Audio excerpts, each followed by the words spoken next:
pinatuyong adobong paa ng manok.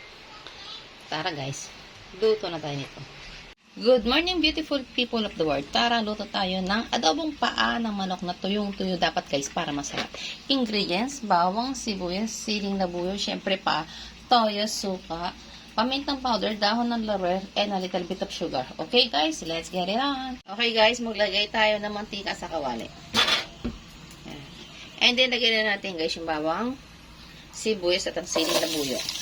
Guys, pwede kayo maglagay ng luya. It's your choice. Ako kasi, hindi po talaga sa nilalagyan ng luya sa sili kasi naralasahan ko siya. Pero nasa inyo po yan, okay? Tutuin lang po muna natin yung luya, sibuyas at sili, okay?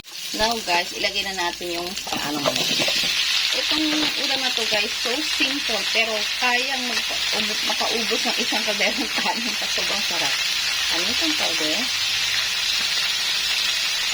Dahon ng laurel. Promise guys, sobrang sarap to. Soy sauce. Halo-halo lang muna guys, okay? A little bit of suka and sugar. Guys. Ganyan lang muna yan guys. Huwag niyo munang haluin pag naglagay kayo ng suka kasi mahihilaw yung suka, okay? Malalasahan nyo ng bonggang-bongga. Oh guys, so see? Diba? Nung pumapantay na yung mga ingredients sa kanya. Okay. Now, lagyan naman natin siya ng water guys. Water. Ang pagluto ko nito guys, sa totoo lang, hanggang 2 oras. Yan. Kasi gusto ko talaga pag kumakain ako, talaga sobrang lambot na niya guys, na hiwalay na yung balat niya sa buto. Okay guys? See guys, oh. Oh guys, oh. Kulong-kulong-kulo na siya. Pero guys, matagal pa tong lutuin. 2 hours pa yan. Diba? 2 hours pa yan. Para guys, sobrang lambot talaga siya. Yummy. Sa mahinang apoy lang guys ha. Maglagay tayo ng kalahating chicken cubes. Kalahati lang guys. Huwag natin apurahin yung paglagay ng mga ingredients kasi pwede natin habulin yan sa huli. Okay? Okay guys. Hayaan lang natin na ganyan yan. Okay guys?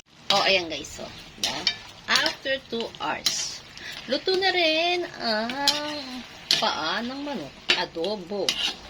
Ayan guys. Adobong pinatuyo. Pinatuyo na maraming sili. Ang sarap-sarap. This is one of my favorite foods, guys. Promise. Pag ito, kinain mo, makakalimutan mong nagda-diet ka para. Dahil, my God, so yummy, yummy, yummy, yummy, yumminess. Tapos, best pa to para sa, anti-aging. May collagen siya. Basta, lagi mo lang siya i-eat. Nakaka-help talaga yan sa, pampabata daw. Diba, guys? Good morning sa inyo lahat, guys. Happy Thursday day to all of us. Spread love. God bless us all. God bless. Eat na tayo, guys.